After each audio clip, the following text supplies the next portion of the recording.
But we do have an announcement to make. Oh, yeah, I almost forgot. We should have referenced it at the beginning of the episode.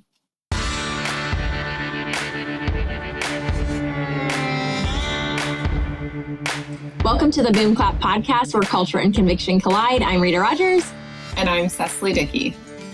All right, we are doing kind of an off-the-cuff episode today. I have a list of topics that we want to go through. One question that I asked to Cecily last week, and she's like, yes, like this is on my mind too, is where is the village? Everybody says that it takes a village to raise a kid. And I think about the shift that sometimes gets pushed to government, and that's not really the original intention of the statement. And so we're going to talk about that a little bit. I have a list of a little bit like healthcare related things, COVID, medical freedom things that have been in the news we'll go through, and then some homeschool discussion.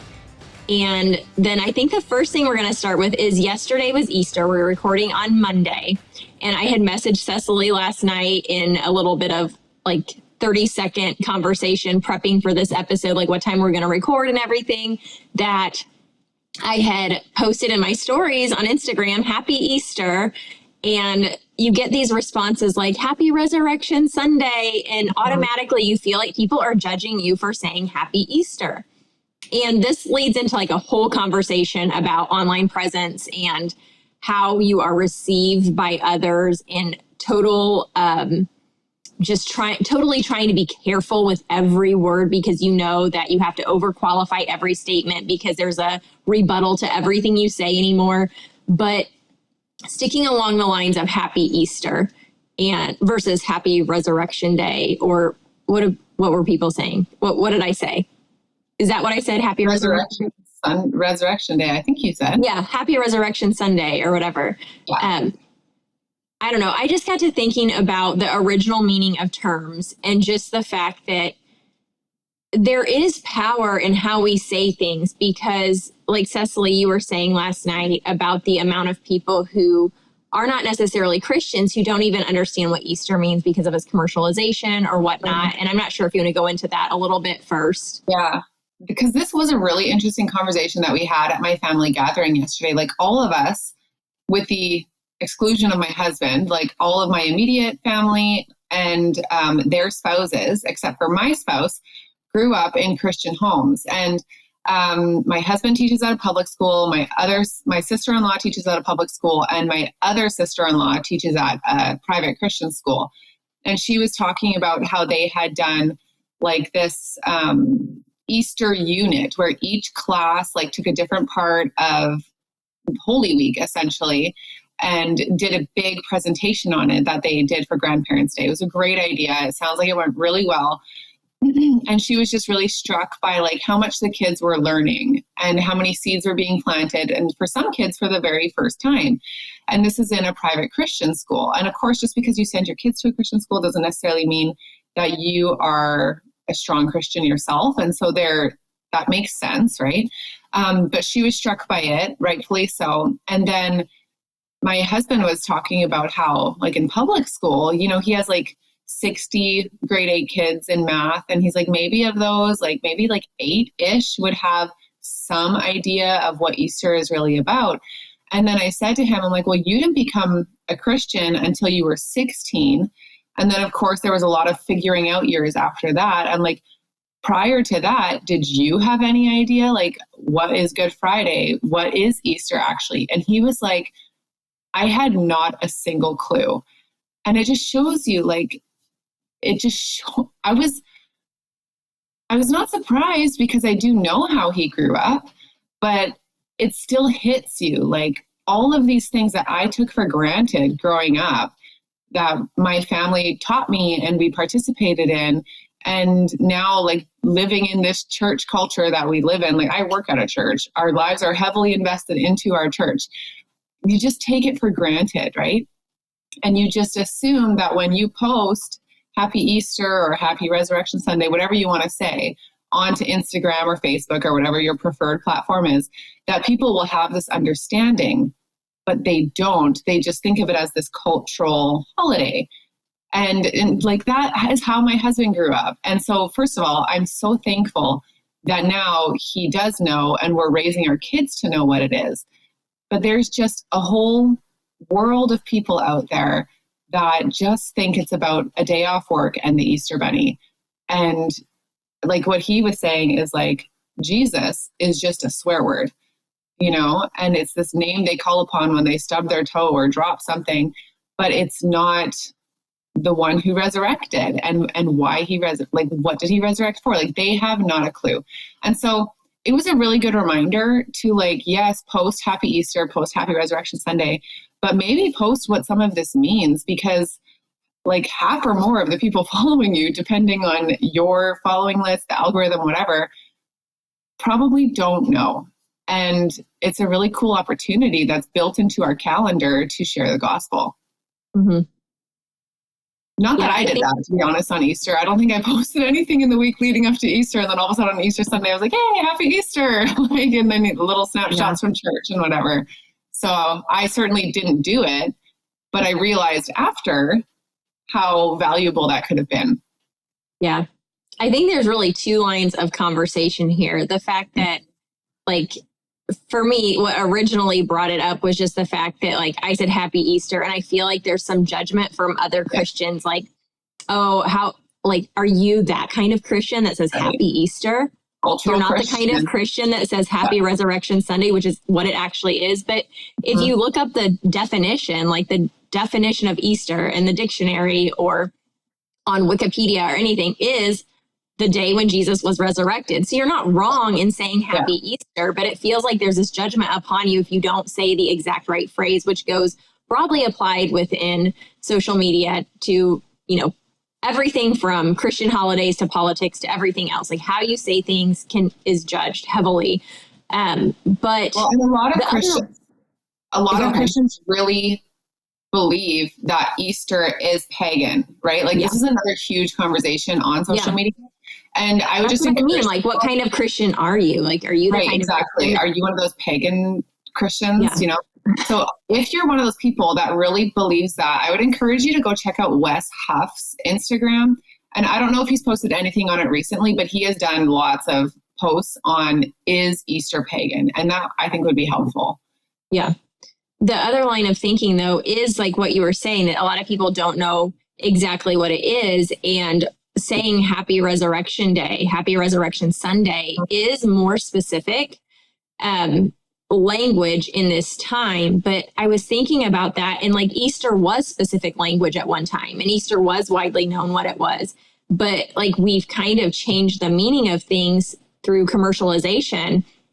And then now we have to kind of change the language we use to let people know what it is actually about. But as I thought about this morning more, it's kind of like the rainbow has been hijacked. And so, like, are we going to stop like using the rainbow as a symbol God gave to us just because it's been hijacked? Or you know what I'm saying? Like, is this making sense? Kind of like we have to change in order to appease culture, instead of just saying, no, Happy Easter, this is what it means. I don't know. Yeah. This is where my mind went thinking about it. And I don't know. But also last night I was scrolling social media a little bit, and I doubt you saw it because it was just last night, but maybe you did. Charlie Kirk had posted a video with Bill Maher, and it's really good. Maybe we should put this in the show notes. I think it's a good one for everybody to see. But Bill Maher was saying, why do people say he is risen? Like, why isn't it past tense? Because why isn't it he did rise, or he was risen? And it was really good because Charlie Kirk explained, like, this is something happening, daily in our lives, and time is not like conformed to what we think it is within God's mind. And I don't know, it was just so good. Such a good explanation. Do you want me to play it? Yeah. I found it. Yeah. Here it is. Let me make sure my volume's up. He is risen. He is risen indeed, Bill. Why do we say that in the present tense? Because it is a constant truth in our life. He is risen. I always noticed that was interesting to me. That's a really important question, actually. It is. Tell me. Well, because the fact that he is risen transcends time. It's not just in the present sense. It's that of all time, that promise is accessible to all of us. And so it's a proclamation to all people. Because if you said, hey, he was risen, It's like, it's just merely a historical event. It almost underplays the metaphysics of it. I'm just always fascinated the way really, really fine intellectual minds employ themselves for the purpose of arguing things that are so inarguable. But It does, because it's almost like a challenge. Like, I'm so smart that I can make this thing, which is so stupid, seem like a real. I'm kidding. No, it's fine. No, but you get where I'm coming from. Like, I'm going to take something that is so anti-intellectual, even though I can argue like an intellectual. However, but you have to acknowledge, even the greatest minds of history have been mesmerized by the scriptures. Isaac Newton, Thomas Aquinas. Well, Isaac Newton wrote more about biblical prophecy than even physics. And so there's something about the scriptures that are intellectual, that does push your limits. And that's what I think is so beautiful about our faith, is it can be accessible to everyone, but also infinitely nourishing in exploration. That was so interesting. I got a lot out of that little clip. Totally. And it was my first time watching it just now because you just told me about it. And what I found really interesting is I don't really follow Charlie Kirk or Bill Maher, so I didn't know where the discussion was going. And to see it take that turn where he's like, it's so interesting how such intellectual people can spend so much time studying and arguing and believing something so ridiculously impossible. And I wish, and I don't know the full context of that conversation, but I wish Charlie would have been like, so how do you believe the universe came into existence? You know, like, because if that miracle happened, which it obviously did, doesn't it open the door for other miracles, especially by God? Like, anyway, very interesting conversation. Yeah. And aside from that is Bill Maher like, if you've been, I don't follow Bill Maher, like in any sense of the word, but like I know a lot about him over the years, just having his HBO show and being a very staunch liberal and outspoken liberal and having very drastic views. I've seen him coming more center recently. And a lot of the things that we saw happen with Russell Brand, thank you. I'm like, why can't I think of his name? They're happening with Bill Maher right now. A lot of those things. Others. Yeah. I would keep an eye on him and Joe Rogan and be like praying for their hearts, because I don't know. It's pretty. Something's happening out there in the world. And like, even seeing clips that are coming from American Idol right now, where it's just like, I don't have the ability to watch American Idol or anything, so I just see clips here and there, but it's like, man, like, things have shifted so much from don't mention God to let's really talk about this because this is interesting. And also let's give him glory in these public spaces that I feel like the few years prior was kind of like a really dicey thing. So something is moving and shifting and happening, which is really exciting. And I hope it's not just like, this is popular right now, so let's I think that's part of it. It is part of it. And I'm not even super opposed to that if it means that there will be true transformation in people's hearts and people will come to know the Lord. I'm for it.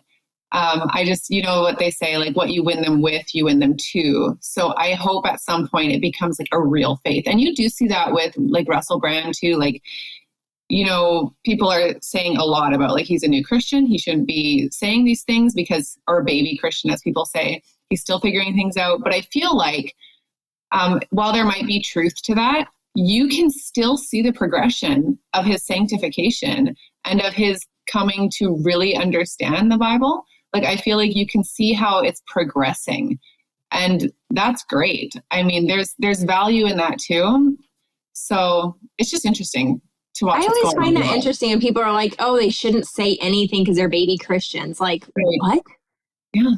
People with that huge of a platform shouldn't say anything because they're baby Christians. Like, first of all, them saying what they're thinking out loud allows like long-term, like wise Christian voices to kind of rebuttal what's happening and like direct them and guide them to the proper walk, right? While still supporting us. Like, yes. But also like it shows, I don't know. I don't really know how to phrase it, but it really like Russell Brand has a huge platform. And if he wasn't saying anything, what kind of Christian would that make him? A closet Christian? Like, that's not what we're called to be. Right on a stand, right? If you've ever read the New Testament, everybody in the New Testament was a baby Christian, you know? Yeah. And it's not like these people are becoming like elders in the church, right? Right. And that, you know, because there is qualifications for that. And so I do think it's wise to be careful. Like, I'm not saying say whatever the heck you want, but also like someone who's a new Christian might have just the testimony to share to hit someone else who's like kind of been wondering. So I just think there's so much value in it. And there's probably going to be people listening who think we're very wrong about that. But I don't know, put your lamp on a stand and always be open to loving correction from more mature Christians. Yes.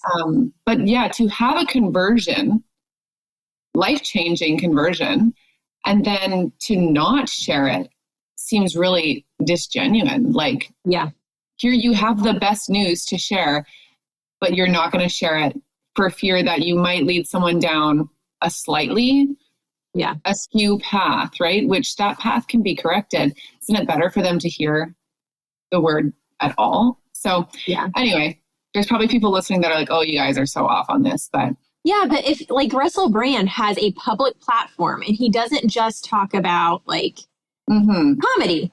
He was a comedian kind of, but he doesn't just do comedy. So he talks a lot about his personal life and always has. So if he's talking about his personal life and suddenly, like you said, has this huge conversion and then hides that part of his personal life, that would be horrible. Yeah. Well, and it also, I think it shows people who aren't believers yet that you don't have to have it all figured out, because what we as believers know, you and I have been believers for most of our lives, that we will never have it all figured out, right? And to assume we did would be prideful and sinful. And it's okay to say that you're a Christian, but to still be figuring it out. Like, if people only started sharing their faith when they sounded like they had like a doctorate in theology, that would be really detrimental to people who haven't come to know the truth yet. Yeah. Because they'll think, I'll never reach that. I'll never reach that. And you don't have to. You just have to recognize that you're a sinner in need of grace and that Jesus is the way. Yeah. So. Well, I think even as a long-term Christian, I struggle with that. Just the other day, I was thinking about how, you know, I've had some struggles in my mothering recently with my girls, and I love them dearly and I want the best for them. And we want to be moving closer to Christ all the time. But sometimes you get buried under this pursuit of perfection, which is what we should be doing. We should be pursuing perfect, knowing we would never reach it because we are imperfect sinners, as you said. Perfection with so much grace. Yes, but remembering that, like, it's so important to remember that we're never going to get there. You know, like, we are imperfect, and that's the point of Jesus. And I think back to talking about Easter and how we say Easter and making sure we say it the right way for other people online who might be judging us as Christians and being the wrong kind of Christians. You know, we're not going to get there. We're not going to be perfect. And that's the whole point. Like, that is the whole point of Jesus, and recognizing that we need him every day. You know, I don't know. It's just, it's something that even long-term Christians need to recognize, because I think that sometimes that's where the hypocrisy comes in, is trying to nail everybody down to perfect, which for ourselves is unattainable. Well, and it pushes into Pharisee territory as well. Like, something that we talked about last night as well is that what I think is such a blessing of the current age that we're living in is that everyone has access to Bibles. Everyone has access to all of these books by incredible Christian authors who have something to share that the Lord has given them to share, you know. But it's become so like, oh, you have a book from that person on your shelf, or, oh, you shared that, or, you know, and it's like, well, yeah. And it's like, it doesn't mean that I'm taking this theology and making it my life and my mission. But I did learn something from that, even if what I learned was like, hey, this actually doesn't match up with what scripture is saying. And so now there's this push of like, oh, you can't read that, but also do your research so that you know if you can read that. And it's like, well, what do you want? Like, read your Bible, guys. Read your Bible. I'm just realizing, like, in this conversation, I think a lot of that started with Rachel Hollis. Oh, maybe. Yes. I think those two, like, deceived so many women with their girl wash your face and it's all about me and self-help culture in the name of Christianity, that I think maybe that's kind of where it started, in realizing that there are a lot of people out there saying things in the name of Jesus that are so false. And this has been forever. Like, it's not where it started. That's not what I mean. But I think for our generation, it really pushed it to the forefront. And now people are really scared to share anybody speaking. It's the pendulum swing, right? Yeah. Yeah. It's like, we have the information. Oh no, something's gone wrong. Swing the pendulum as far as you can and judge everyone who shares a quote or has this book or mentions this name. And then the danger with that is that it's going to swing back. But what we need is to, like, have the pendulum at rest in the middle, rather than, like, these extremes that really serve no one.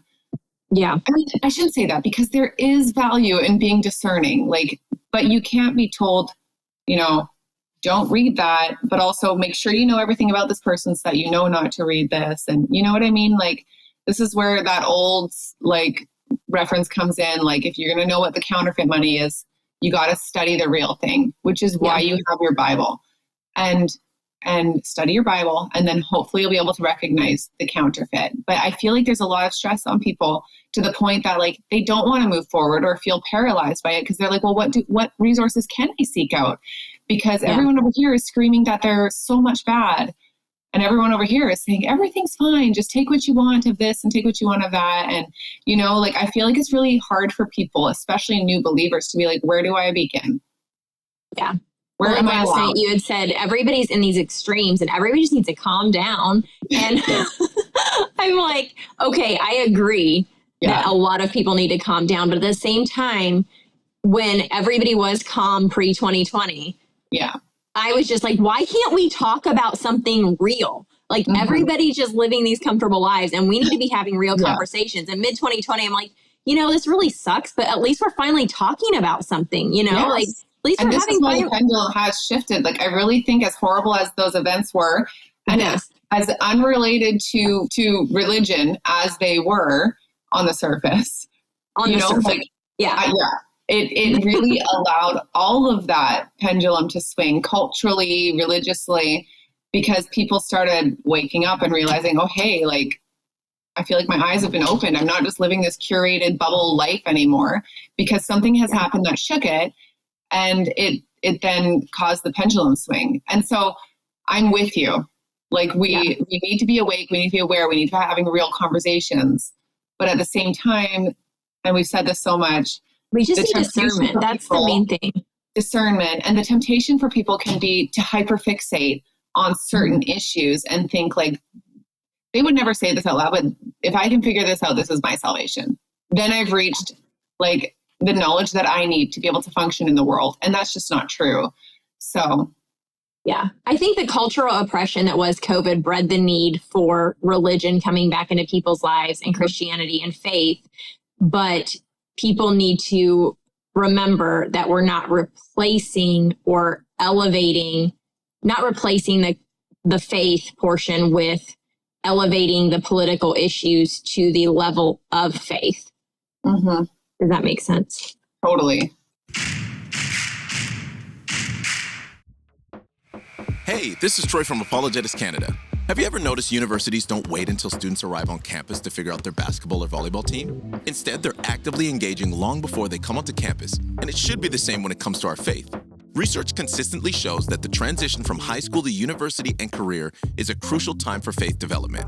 Those students who are equipped and connected going into university and career are often the ones who emerge with their faith intact and are often the ones who share their faith with others.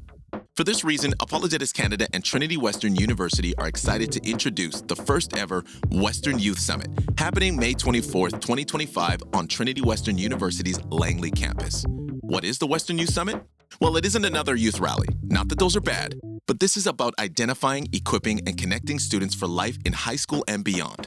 We're going to have an amazing group of speakers addressing a wide range of relevant topics. There will also be a session in the morning for parents. Students will be connected with trusted Christian ministries from high school to university.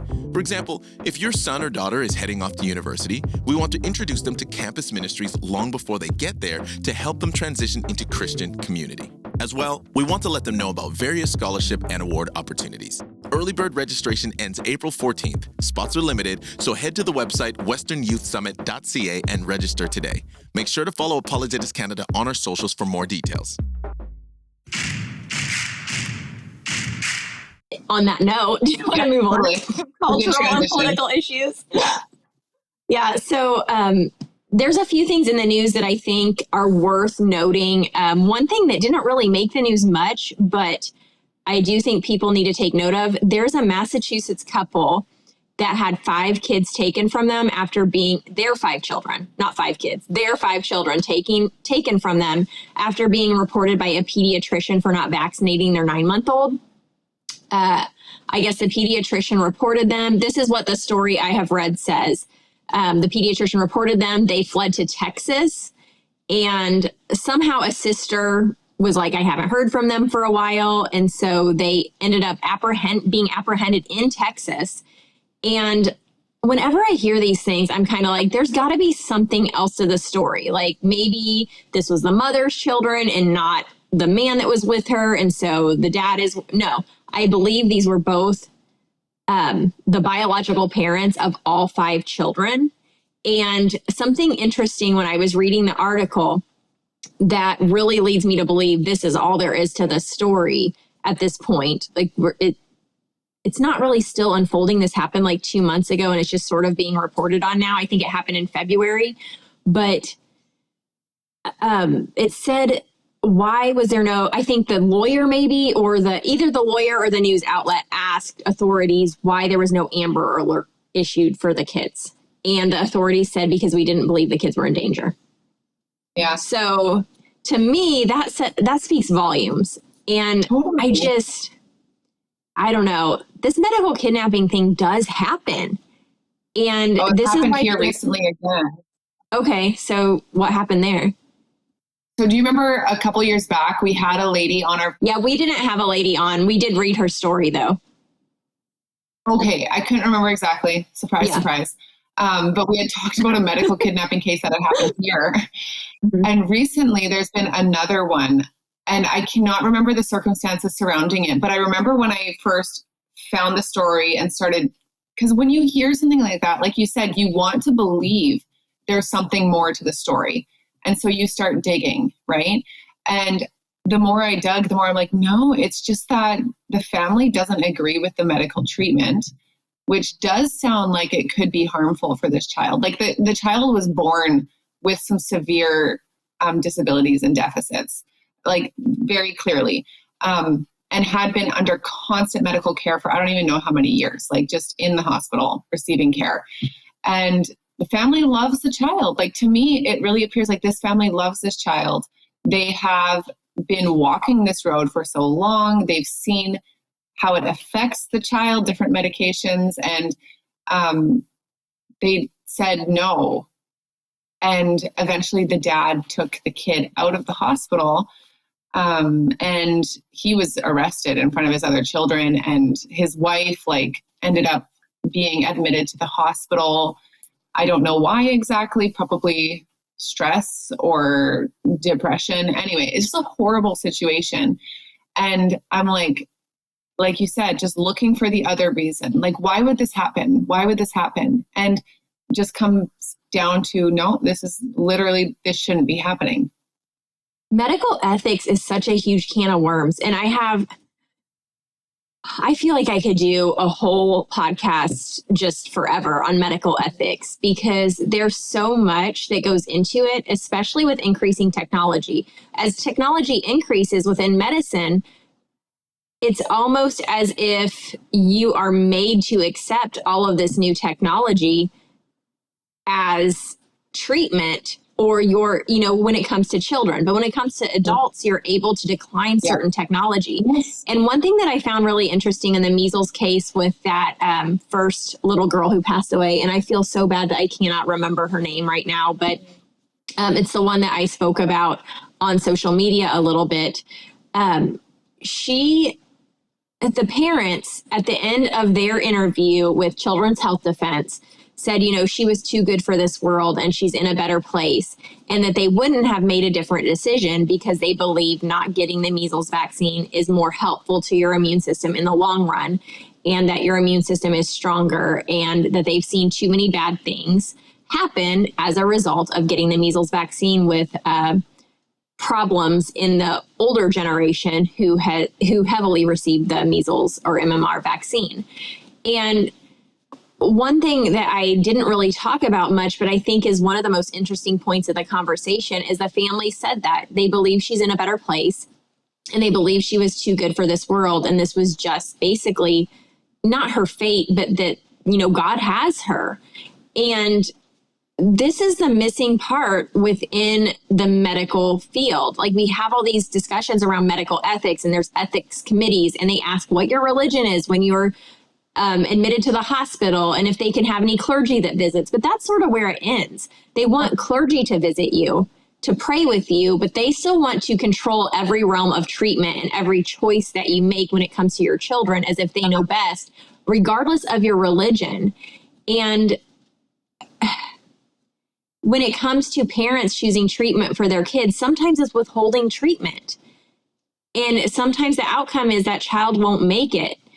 But as Christians, that isn't always the goal, prolonged life here on earth.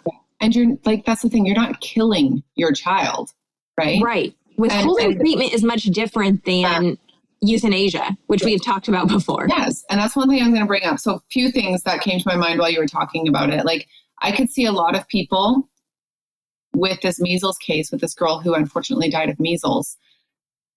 I could see a lot of people, without saying it's karma, kind of thinking about. Hey, I want to karma. clarify that really quick, because she had improper treatment. So people are going to hear that. Like, she came to the hospital, she had measles that was resolving. She got a secondary infection of pneumonia, and she received the wrong antibiotic for her pneumonia that will not treat the type of pneumonia she had. She had mycoplasma pneumonia. You give a very broad spectrum antibiotic. She was treated with vancomycin, which is a strange antibiotic to give. And that does not treat mycoplasma. So sorry. Go ahead, Cecily. Just want to clarify that.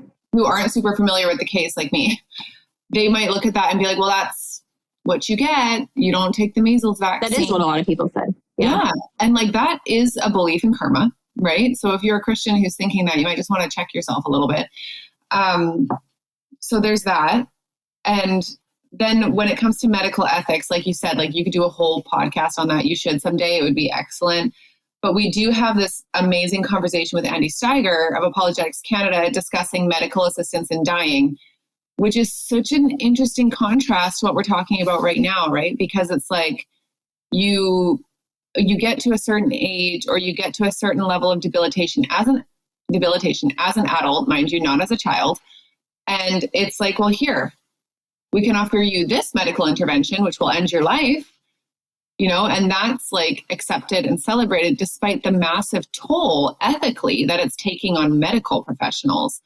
So that's a really good episode that I will occasionally go back and listen to because it's a good one to get you thinking about these really important things, and not just like, yes, it's about medical assistance in dying, but you can apply that conversation much more broadly.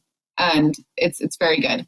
And then the other thing that I had written down when you were talking was the girl's parents, who were just like, God has her now. Like, she was too good for this world. God has her. And I just read a novel. Can't even remember what it was called. It wasn't like super great or anything. But one thing that was in there is the main character, her parents had died when she was little. And her brothers carried so much anger about this because they felt it was the fault of this company.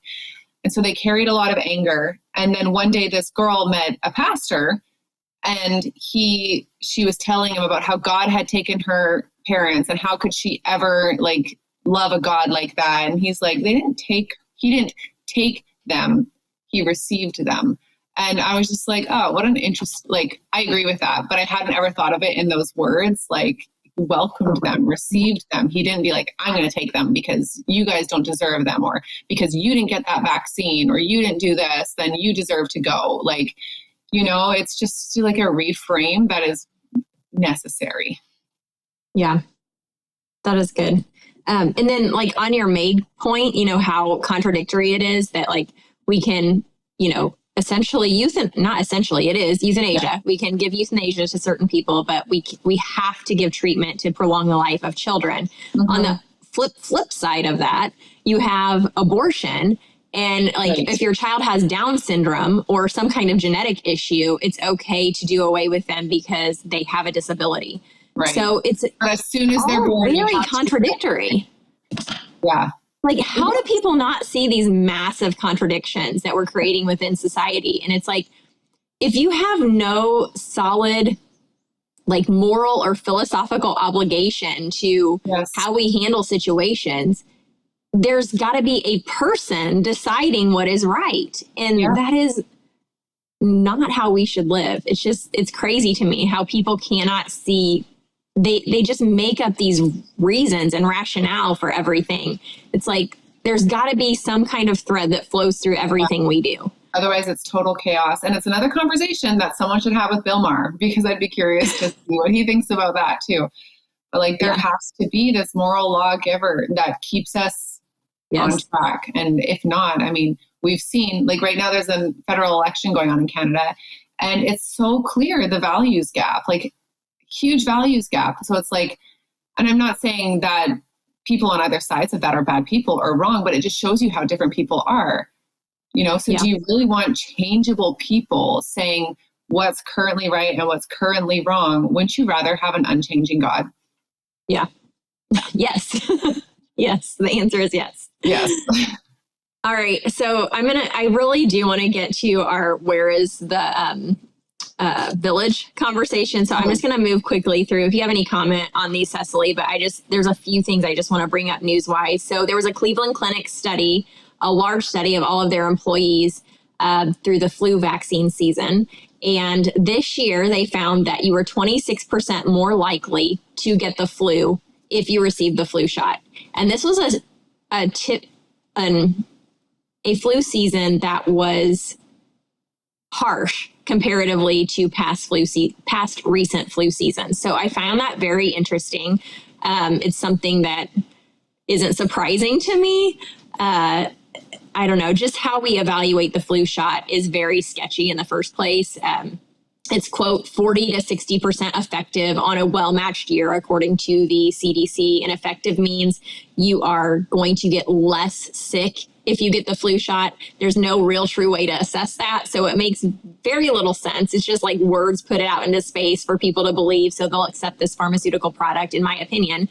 But anyway, it's a preprint article, and all of the opposing news outlets are saying, well, it's preprint, but the numbers don't lie. 26.5, I believe, % more likely to get the flu if you got the flu vaccine this year, which is very interesting. Yeah. I mean, I'm speechless. Nothing to say, because it is what it is. And this flu shot debacle has been going on since long before COVID. So yes. Yeah. Yes. And it helped usher in the COVID situation. Absolutely. Okay. And then RFK had an autism a conference about autism in trying to bring forth the environmental factors that are playing into autism. It was a 30-minute conference. It was very good to watch. The two things I want to say about it is there are a lot of articles going around online basically trying to contradict and counter what RFK said. Several of them that I have read, though, basically their rebuttal is exactly what RFK said, with the exception of they think that there has been broadening of the system in which we use to identify autism, which is true to an extent. And he actually acknowledged that in his conference, but not true to the extent that these opposing outlets want to make it. And then they also have trouble with looking into the vaccine situation at all.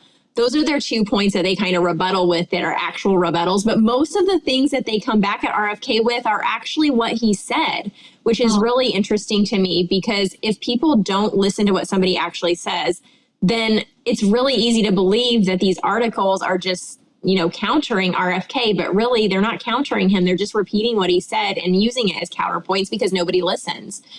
And then the other point I want to make is at the end, which I doubt many people picked up on this, or if they did, they kind of overlooked it. He talked about all of the different things they're going to look into based on questions the media was asking him. He said he was going to look into maternal age. He was going to look into different, vaccines, obesity in the mother, different genetic issues, things like that, playing into autism. Right. And he said this will be very easy because of the electronic medical records and electronic health records we have now. And immediately I'm like, okay, that's interesting.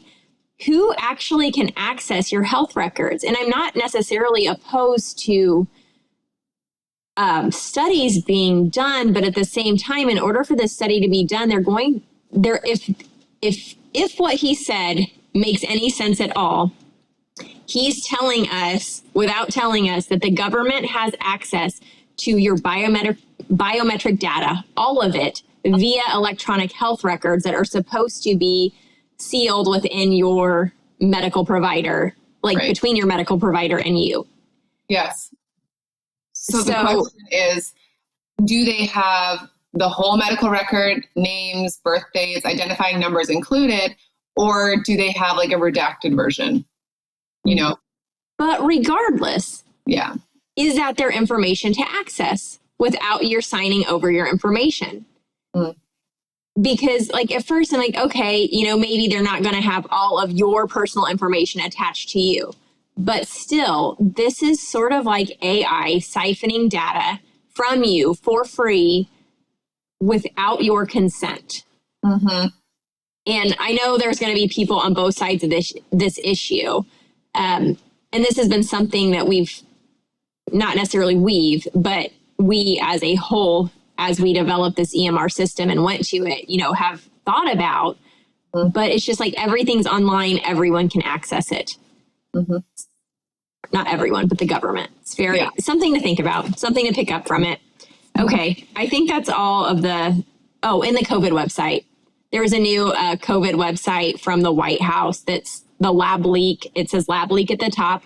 And there's a picture of Trump, like very like moody walking on, I don't know. And some people are really excited about it, but I'm just like, here it is again, this lab leak theory, which I wrote an article in June of 2020. Lots of people talked about it. Everybody knew it was true back then, or most people that were paying attention anyways. And it's been discussed and belabored. And if this website exists without anything happening or any repercussions to any of the people involved, it's just another website. It's just another political move.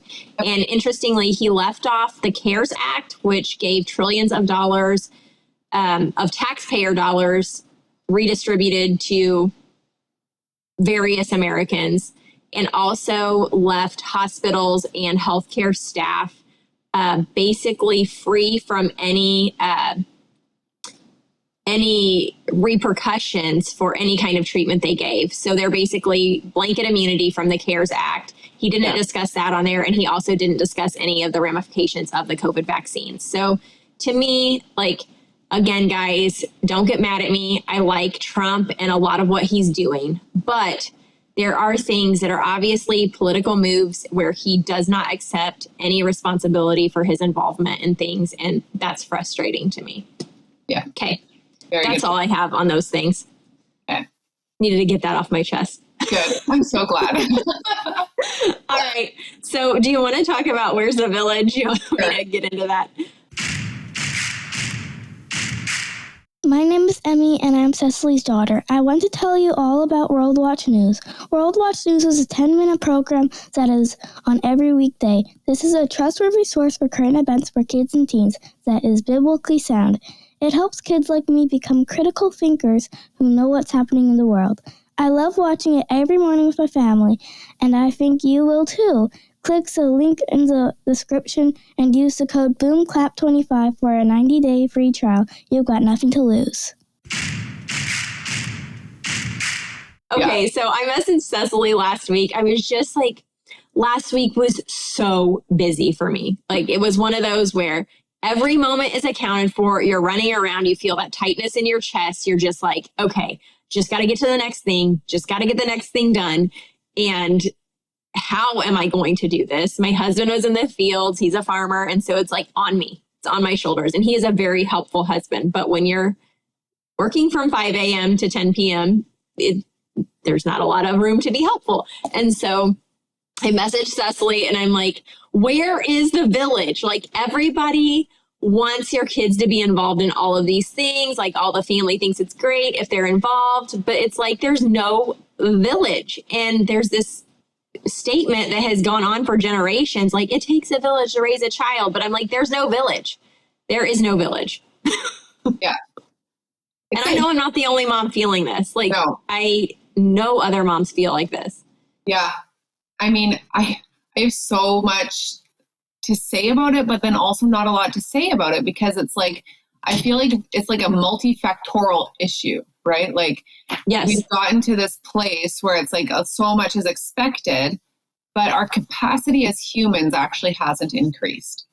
Yes. You know, and yeah, I don't really know where to go from here, because it's like everyone is busy, including the village, because the village is busy with their own kids or their own whatever. And it's like, where did that saying come from? Is it true? And I think when you look back historically, it really was, family structures were different, right? Like, it was, we are very much a nuclear family situation now. And like, for parents, when their kids move out, they become, as a couple, just this little nuclear family, right? And then they have however many kids with their own nuclear families, and then those kids will have kids and they'll be their own little nuclear families, and the expectations are placed on the nuclear families. But historically, that's actually not how it was. It was more of that village type lifestyle, where it's like there was this shared responsibility, not in a socialism type sense, but just like, you know, the men went out to hunt and the women stayed home, and they did like communal cooking and took care of the kids together. And it's just, the world has changed so much. And we've added on more expectations as far as activities and commitments and, you know, things that you're involved in. But the village has gone away, because the village is busy doing their things. And so it's like, this is why I wish I had something super good to say about it, but it's just like, it just feels like that all was super good, I feel like.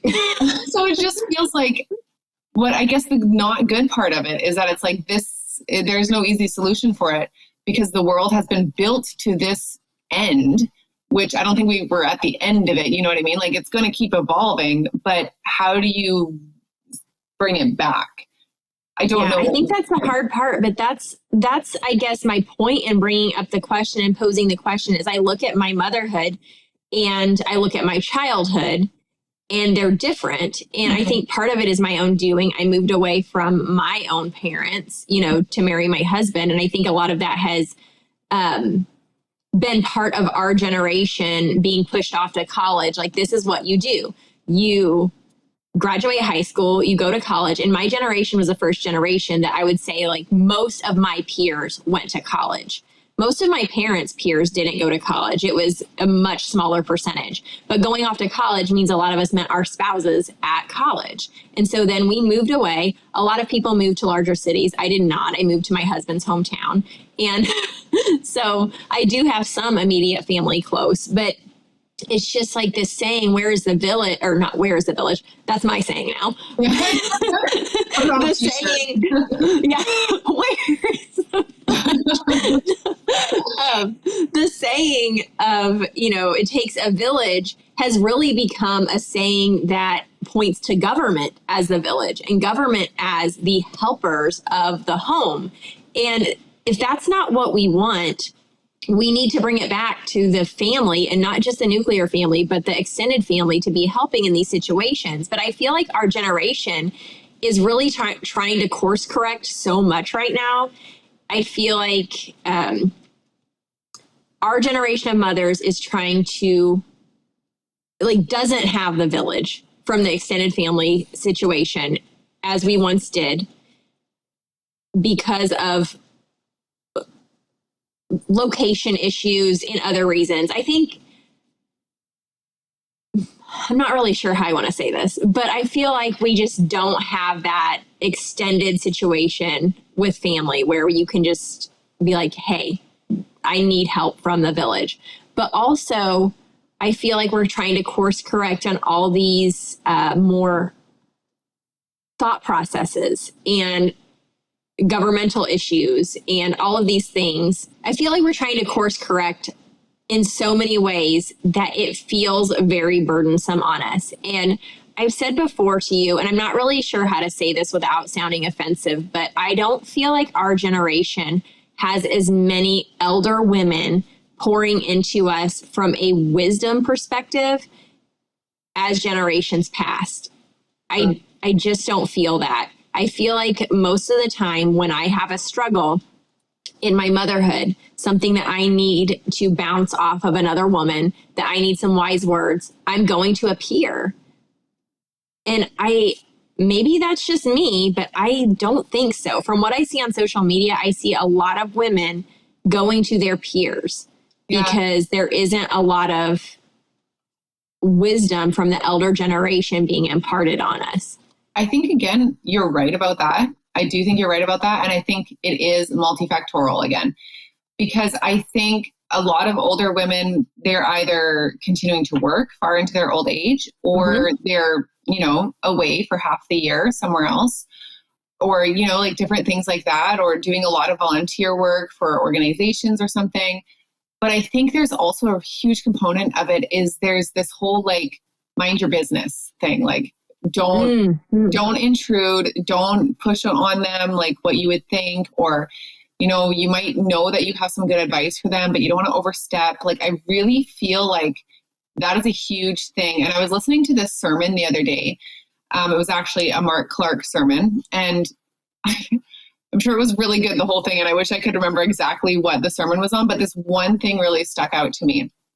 And he was telling this story of his wife at an airport, and she saw this baby like choking in the baby carrier. And he was like, my normal reaction, he's like, is like, oh, it's probably just a weird coloring on that baby. Like, I better not like intrude. And, like just kind of, well, I could actually relate to him a little bit. As far as, like, I sometimes see situations where I'm like, oh, something looks like it's not going right there. And I don't think it's anything quite as extreme as a choking baby or anything. But I'm like, I can see something going wrong, but I don't want to intrude. I don't want to overstep. So I leave it. And so that's what he was saying his natural instinct is to do. But he says his wife does not mind her own business. And she was like jumping over barriers to get this baby. And she saved the baby. And she saved the baby because she was willing to not just mind her own business, but to insert herself into someone else's life. And I'm like, oh my gosh, I am convicted, because I'm like a pretty typical Canadian. Some people would say I'm not at all, but I do have those tendencies of like, oh, well, I don't want to intrude on what you're doing. I don't want to overstep. I might have a word for you that I think would be helpful for you, but who am I to say? You know what I mean? And so I feel like there's so much of that going on where they feel like it's not my place. They have to just live their life and figure it out. And I shouldn't overstep. I think that's a really astute observation. And the word that comes to mind is isolation. Yes. Again, like nuclear siloed, this is just you. Yeah. And people are doing it out of kindness and because, well, it's the individualism, right? It's the individualism of our age. So not only do people want their own individualism respected, but they're trying to respect other people's individualism. But the problem is there's a reason individualism doesn't actually work so good, right? Yeah. Well, and now I'm even going to the part that there's a portion of this that people have wanted individualism because we've kind of gotten away from doing things a similar way even. Like the way we see faith, the way I don't know. There's so much to this conversation, and I don't think we'll be able to hash it all out, but this might be one we need to come back to and hash out some more, because I don't know. I feel like you guys message us on this one. Let us know how you're feeling, I guess, as far as motherhood goes. And those of you who are a little bit older listening to this and maybe in a different time period where you're actually in the stage of being a grandma, message us. Let us know what it's like. Mm-hmm. I don't know. Because maybe they're feeling isolated too, but they don't know how to step in. Yeah. You know? Sometimes anyway. And sometimes maybe they just don't want to. Like you said at the beginning of this portion of the conversation, this is one we don't really have answers for. No. This is more of just talking through a problem that we know is a problem for more than just us. And yeah. But then also, like, just on a very practical standpoint, which is very hard to do, is just making the tough cuts from your life. Like, if you're saying, or seeing, I should say, that there's no village, like, for me, it's like, well, then I need to make some tough cuts. And I think that is one way that we can start correcting it, is just making those tough cuts. And what I'm thinking of right now is our conversation that we had with Allie Lundeen, Proverbs 31 girl. Mm-hmm. I think in both of the conversations we had with her, we talked about it a bit, but I think in the most recent one, we talked about it more, or maybe it was the first one. I think it was both. But anyway, they've made tough cuts in their life, and it seems to be going well for them. So, but it's hard to know what are the cuts, because all of the things that people get involved with, they're good things. And you see the growth that it brings to your kids. You see the growth that it brings to your family, but you also feel the tension of like, oh my gosh, how am I going to make it through this day? Yeah. Right? It's so hard. Okay. This is a total aside as well. But speaking of Allie, did you see her stories yesterday? Yes. Oh my gosh. Aging? Yes. Oh, so, thank goodness, because this is awful. You guys, if you don't follow Allie, Proverbs 31 girl. So yesterday, not yesterday on Easter, but the day before, and I caught him yesterday, was she posted these stories. This lady had messaged her and was basically like, lifting your eyebrows is doing you no favors, because it like makes wrinkles on her forehead. And so she went in and looked back to see, like, she was trying to give some grace and be like, maybe this lady's messaged me really kind stuff before, so I don't want to cut her. And she looked back at her messages, and no, this lady had compiled a 4-part screenshot series of her forehead wrinkles and her sister Sonia, who also has an Instagram account with a large following, her forehead wrinkles, and was like, guys, like, you need to stop lifting your eyebrows or get some Botox, or I don't know what she said, but I'm just like, who says this on social media? And what made us get to the point where it's normal to not have any forehead wrinkles? Yes. You know, like, I think Allie is 42, which is exactly my age. And I messaged her. I'm like, I feel as though I'm at the point in life where people look at me and see my face, which is natural without Botox, as the unnatural thing, because Botox and fillers are such a common thing in life right now. Yeah. I was just floored, completely floored. Yeah. Well, it's one of those things that, again, I'm not surprised by people's bad behavior, but when I see the bad behavior, I'm still like, what in the world? Like, who would ever look at this gorgeous woman and be like, forehead wrinkles? Lee, I don't even notice that on her. I never even really, that's not something I ever thought of. And so I was floored, but also I had a conversation with Heather Brown, Heather that did our logos for our Boom Clap sweatshirts, which we're both wearing today without planning. But I messaged her when she turned 40 a few weeks ago, and she had said something about her skin or something. And I was like, you know what? I said, I have been watching recently all these like 37, 36, 38-year-old women. Yeah, recently. Yes, like you, Cecily, but you don't do this, so it doesn't apply to you. But they'll be like, I still have such good skin, and I'm 38, and it's so good still. Look at, this is what I use. And I'm like, you guys, this is so funny, because I thought that at 38. I was like, man, I don't have any wrinkles, and I'm 38. But you hit this point, I'm telling you, you hit this point somewhere between 40 and 42. I don't know when it happened, but it's just like your skin's different. Right. Like, it's just different. Mm-hmm. And you think like you're aging different than all these other women. And then it's like, no, you're not. Yeah. You're suddenly 40, and it just happens. It's so funny. And so I told Heather, I was like, I just want to message these 38-year-olds and be like, just give it a couple of years, guys. Just enjoy this. Yeah. You might want to stop talking in your glass house.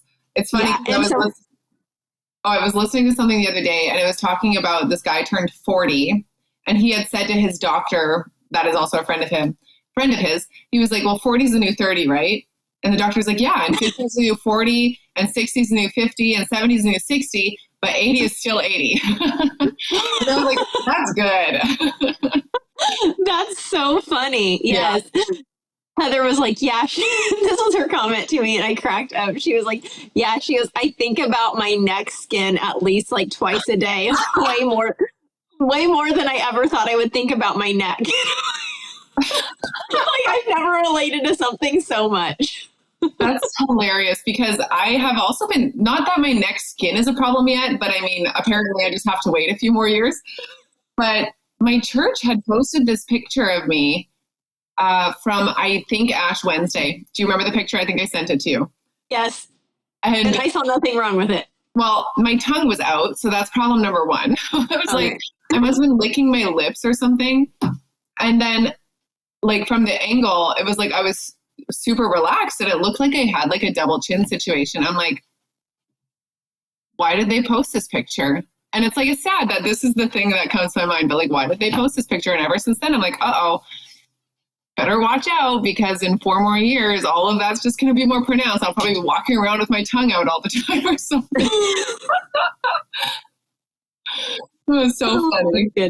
Yeah. Anyway, this is a lighthearted, and we do not do this very often. We normally get like, usually we start light and something end happy to. Guys, you got to think about death. That's usually where we go, but now we're talking about neck skin and laughing. So but we do have an announcement to make. Oh yeah, I almost forgot. And we probably should have referenced it at the beginning. We should have referenced it at the beginning of the episode. So hopefully everyone is still listening, because in this next season, we're having to take the podcast to bi-weekly episodes. Just because a lot of what we talked about, right? Like, life is extremely busy. Rita's husband is a farmer going into springtime. We have a lot going on in springtime.